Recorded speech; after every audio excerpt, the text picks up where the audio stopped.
And welcome back once again to Ask Coach Wendy alongside Coach Wendy Mader from T2Coaching. I'm Dave Erickson. Today's question is, how do I line up at the start of an open water swim wave? And nowadays, at least at the WTC branded races, they have these rolling starts where you kind of seed yourself based on how long you think you'll take to do this versus the mass wave starts. So the question to you, how do you start? How do you line up at the start of a swim start in open water swimming, Coach? So a lot of that, again, it depends on the race venue and it depends on the race director and how they structure the waves. I'm sure there are still races out there that do everyone one mass start, men and women, all at the same time. There's the start by your time, so you seed yourself according to your swim time. So like, for example, in a 1.2 mile swim, if those 30-minute swimmers are going to seed themselves in the beginning and those hour swimmers are going to seed themselves back, and everyone's just going to kind of go in single file. But I think the majority of races, sprint, Olympic, half, and some full iron distances do it by waves according to your gender and age group. So in that case, as a female, definitely I'm in a smaller gender ratio of mass swim starts.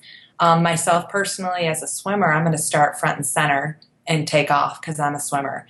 Normally, the best place for someone who doesn't have quite the experience I do, and they're still a little intimidated and fearful, is to start on the outside and kind of move in towards the race course buoy. So, like I like to say, someone's got to start dead center middle, but it doesn't need to be you.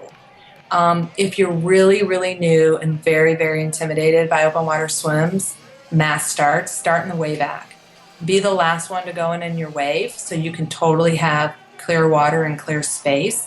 But if you decide to do that, you also want to know if there's any waves behind you, they might catch up to you.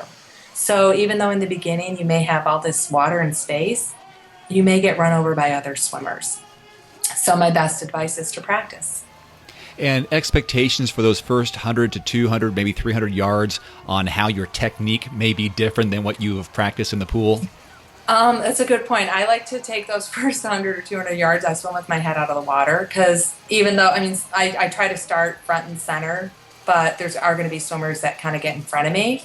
If it's like those mass Ironman starts where there's up to 2,000 people at once, there's a lot of swimmers in front of me because it's male and female.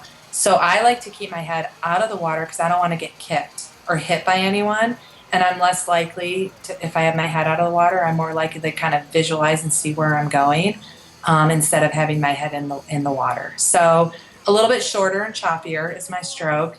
And you're definitely going to be breathless. Even if you're trying to start off relaxed and slow, it is a race. So you're going to have a little more anxiety.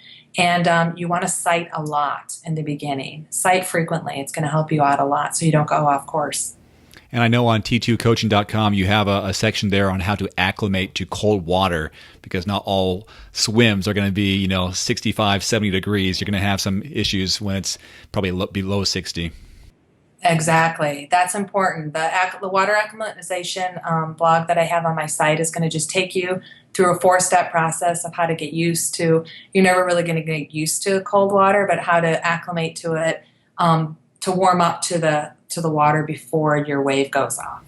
All right. If you had a question for Coach Wendy, use the hashtag AskCoachWendy on Twitter, Facebook, or YouTube, and it might be featured on an upcoming video here. So, Coach Wendy, thanks very much. Thanks.